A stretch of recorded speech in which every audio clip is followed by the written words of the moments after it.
With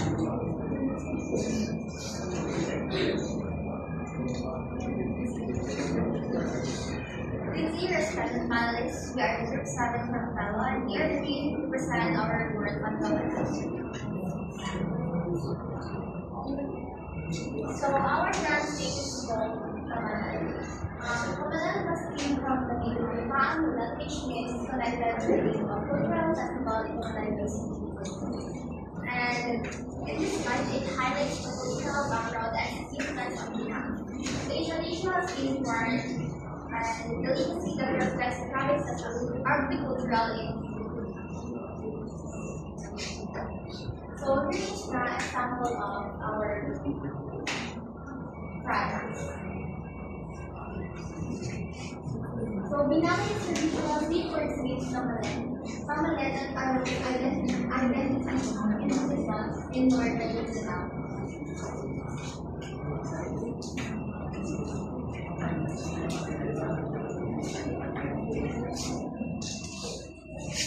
Based on our research or interviews, Menaki is a traditional cultural order on the Bukidnon and is referred to as simple yet and essential process that through the region's rich and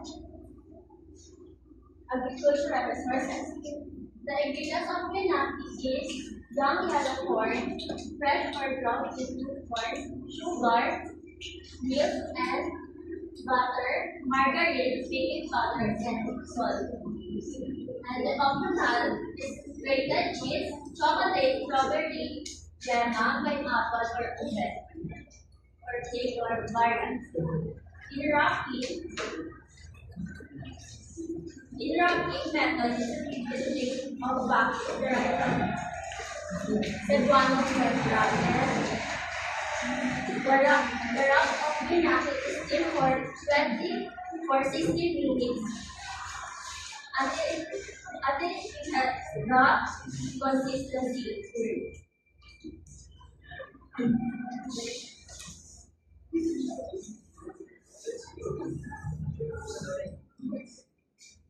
Okay, so for history and cultural significance of the original product. Cultural significance. Pinang is more than just a snack. It embodies Bukidnon's identity and also values.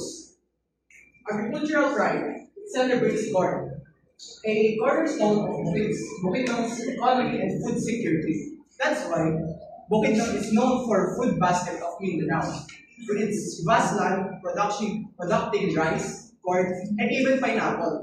That's why it is also called pineapple capital of Asia. Hospitality and gifting. As a popular pasalubong or homecoming gift, it symbolizes care and connection between friends and family. Sustainability. Using corn husks for wrapping demonstrates eco-friendly practices that minimize waste. Cultural heritage. It is featured in local festivals like the Kamulan Festival, a gathering of Bukidnon's in 7 human tribes, where it showcases traditional cuisine alongside rituals and performance. Active citizenship component. Binagi business in Bukidnon have become vehicles for community and empowerment and economic development. Women's empowerment. Enterprises like RNJ, Binaking Honorable, and Maris Bison's Binaki Business and Employees.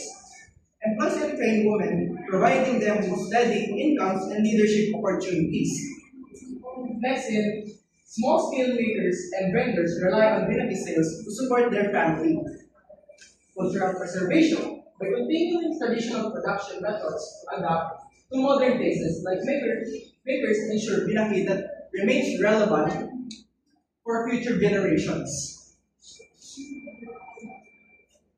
Sampling method use.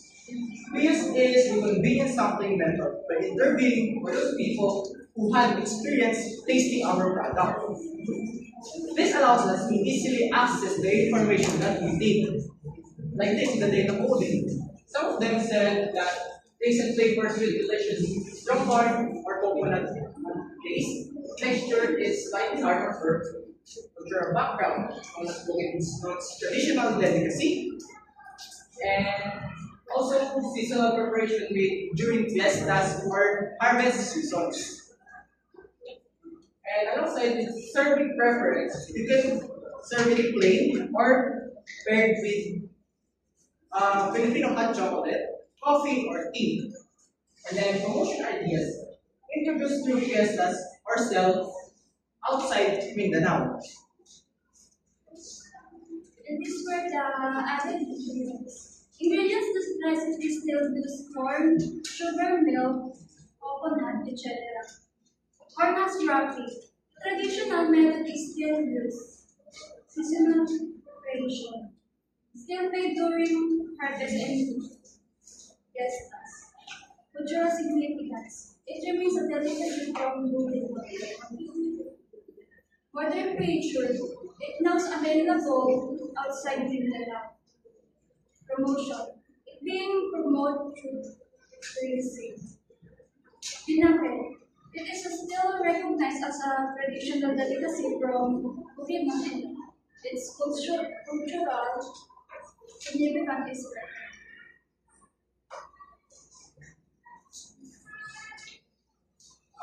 Okay, as you can see in the graph, there are five dots.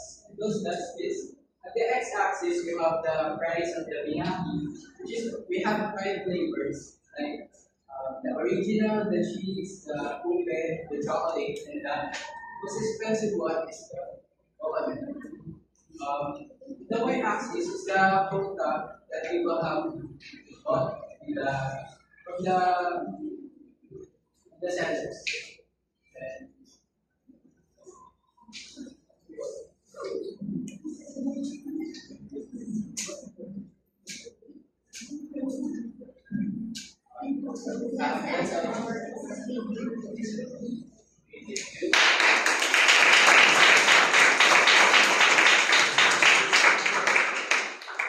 Okay, so my question is,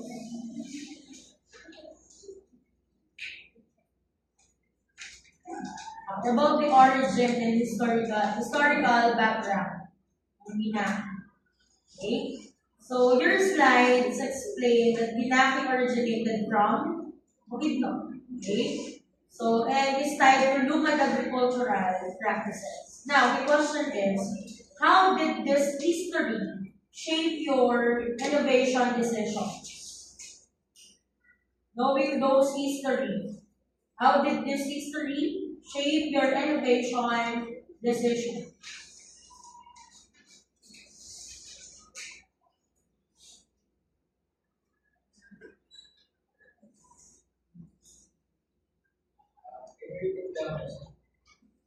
Again, so based on the history on your slide, how did this history shape your innovation decisions?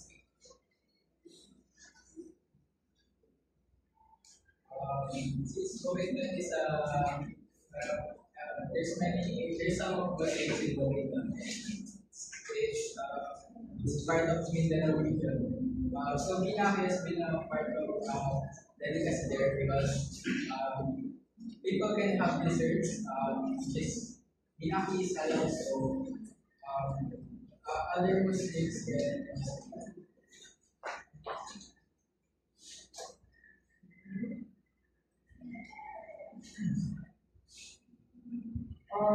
Did this cultural background influence your choice of modification? Those cultural background.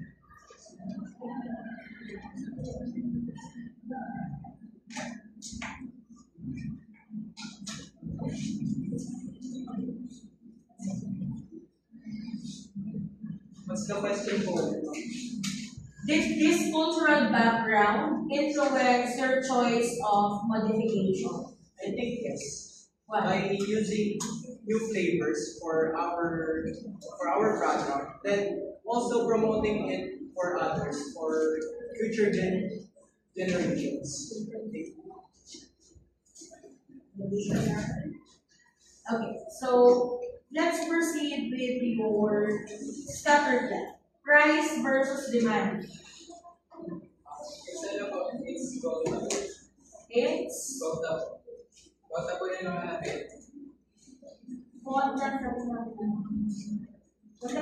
Yes. Demand. Okay, so your scatter plot shows an inverse correlation, right? The inverse relationship between the price and the consumer's demand, or the number of consumers. Okay, so how will this influence your pricing strategy?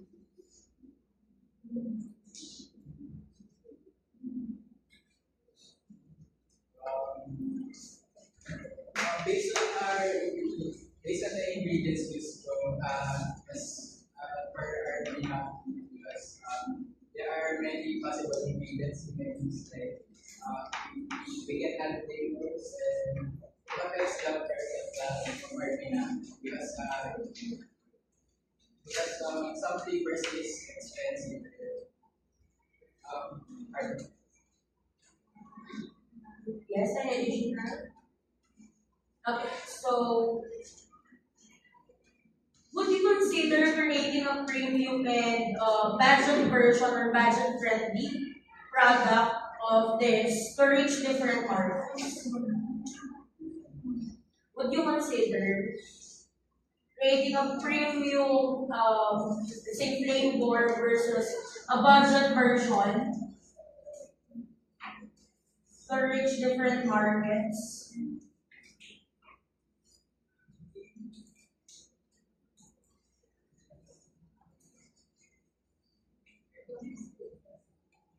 Would you consider a yes or no?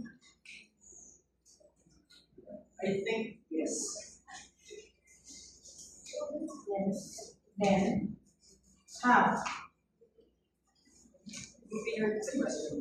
Would you consider creating premium and budget versions to reach different markets?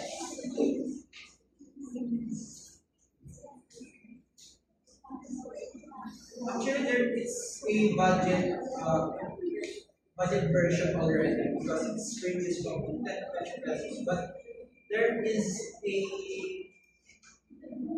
part where it can increase the budget. Like if you're gonna buy one bundle pieces like in a tub or more than one.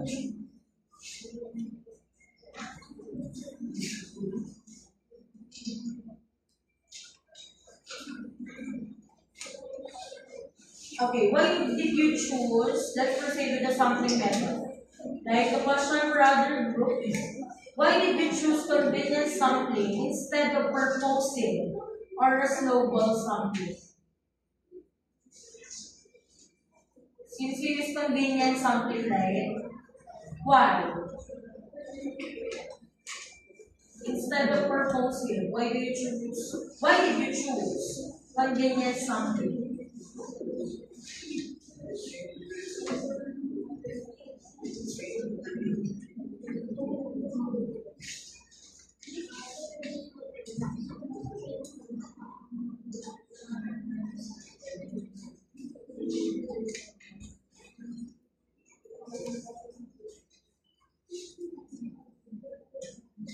Why did you choose convenience sampling? From the word itself, convenience sampling. Why?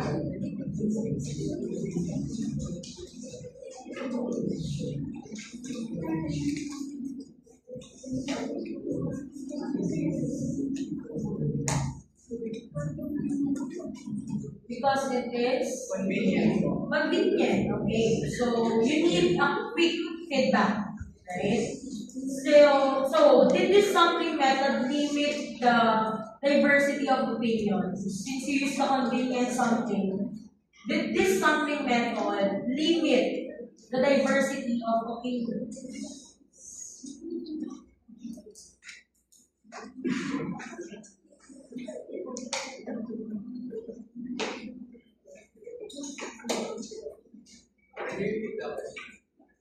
So you chose convenient sampling. Did this sampling method limit the diversity of opinions?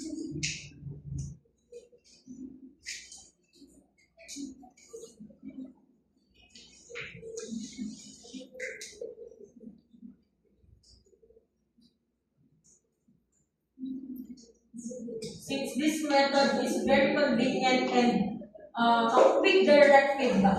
So with this method, bring it together the opinions of your respondents.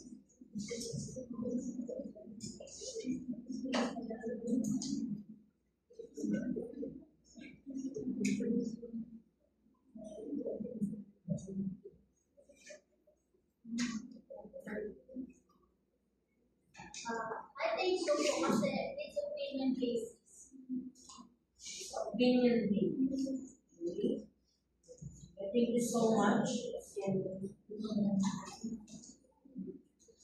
Okay, before we proceed, sir, state your contribution. The contribution is to interview the people.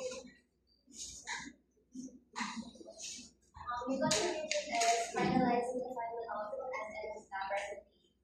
The contribution was the grant snake and something else. The contribution is scattered. The contribution is editing the meeting and find other respondents to come to the interview. Okay, when it comes to your scatter plot, I see inconsistency. So, can you determine what do you think is what I found consistent with your scatter plot? Can you go back to the scatter plot?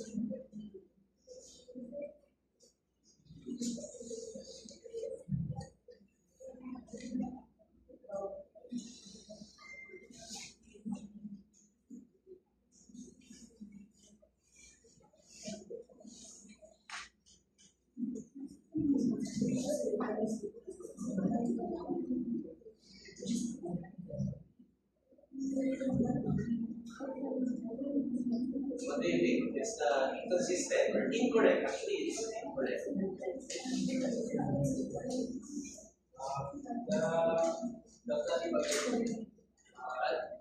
The concern is inconsistent because there are parts when it's not accurate. It's not When you elaborate, what is that inaccurate? Actually, it's not just inaccurate, it's incorrect. The way you present your scatter plan. Interpretation of your scatter plan is not connected with the scatter plan itself. So, I want you to identify what is incorrect with your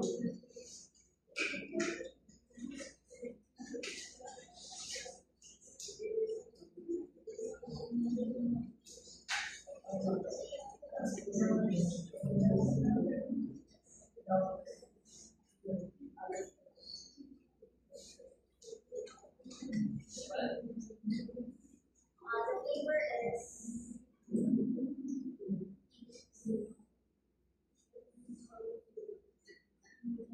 Can you read the first sentence of your interpretation?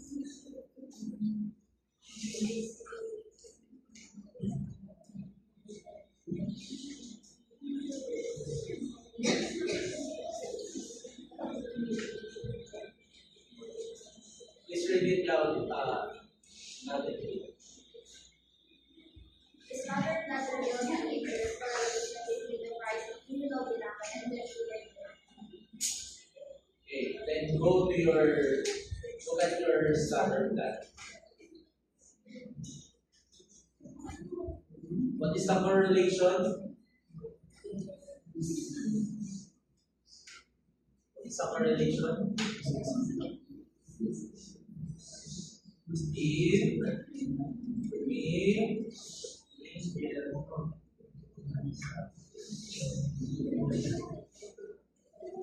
What is the correlation? You have read that.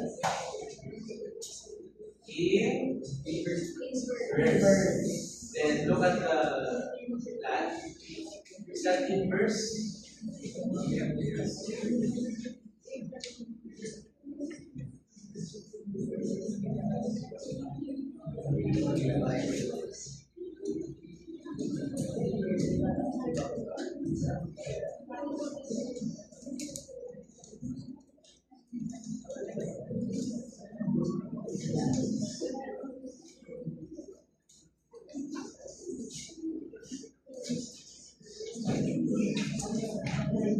Can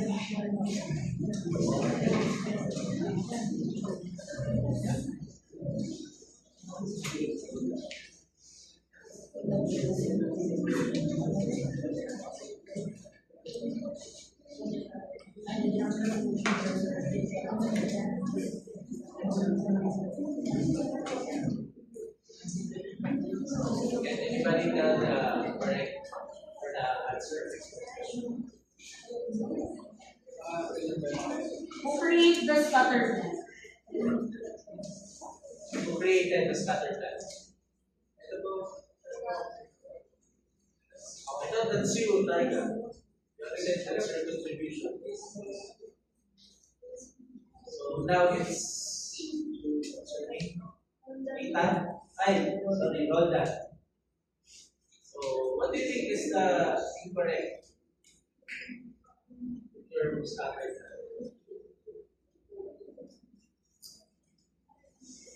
I think the inverse case. So inverse, is it the inverse or the direction of your plot? Direction. How do you say so? What should it be? What is the direction? What should be the direction? Inverse or what?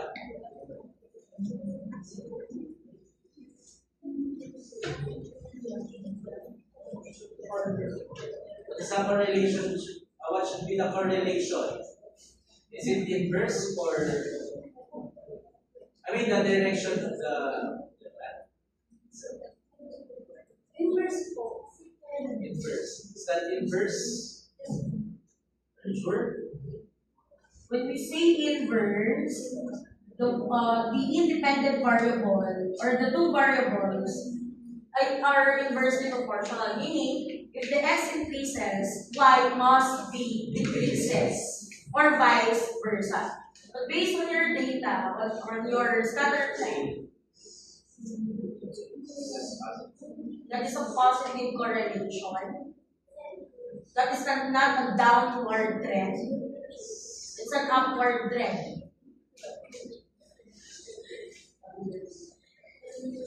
So I think you got it incorrect with your tabular data. Since that's your basis from doing or plotting the tabular data. Okay? So at least you know it already. Okay? So next time you present correct correct presentations. Okay, so especially if you're presenting it from the actual investor, so they're really not is selling it. Okay? Or buying it rather. Okay, so another question. Another question. A simple question. Let's just state the SWOT analysis for this product. S for you, trade that, right? S, weakness, strength, weakness, opportunity, threats. Okay, go. Then I have a final question for you. Just take what is the strong point? Strong point of your product. The weak point. What are the opportunities? The threats of the product. Okay, go.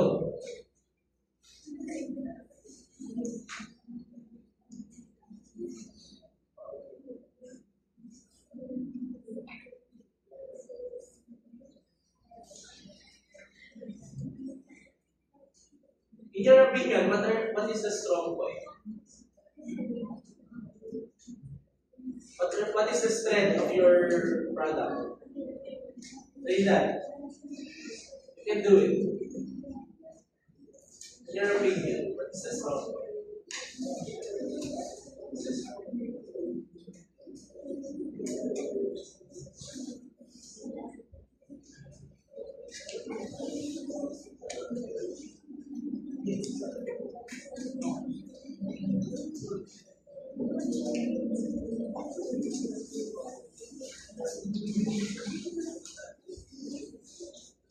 Okay, let's start with the weak point first.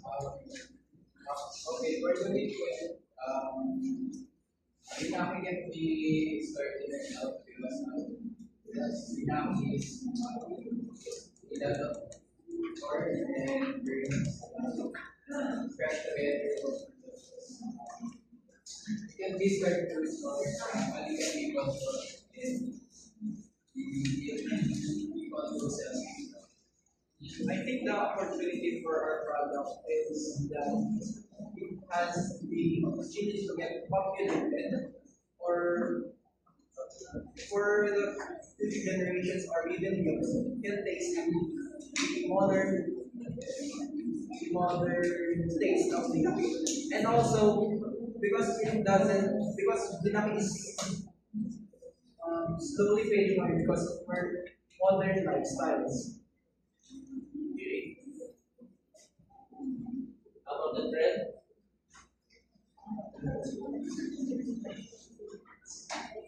What do you find this? That is something that will harm your product or business.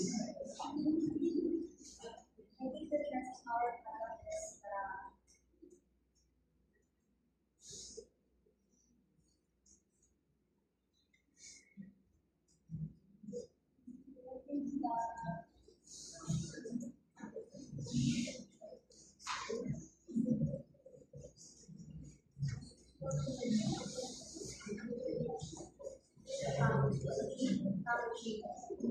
Packaging. Also, trend is the packaging. Also,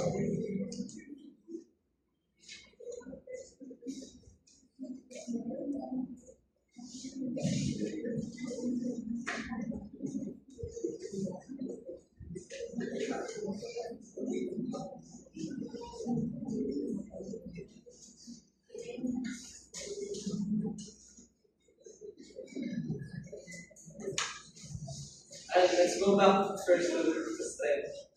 Then let's go back.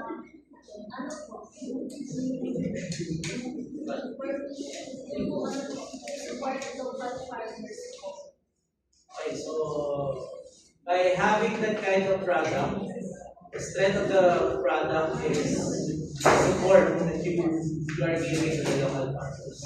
Okay? So lastly, for the strength, is that hindi po ako may season sa it's seasonal. yes. So do you think it can be wasteful? Yes. Yes or no? How for you for the last question, how long do you think your Pinaki would last? If you are going to produce today, how many days can be eaten? You do your research, right?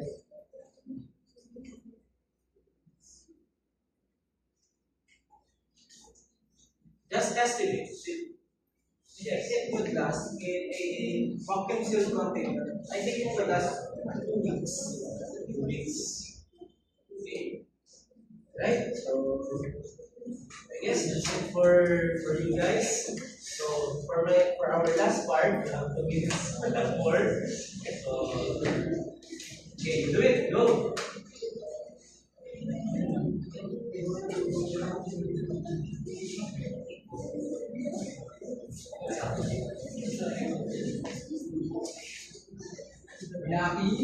Pinaki, uy, pabili.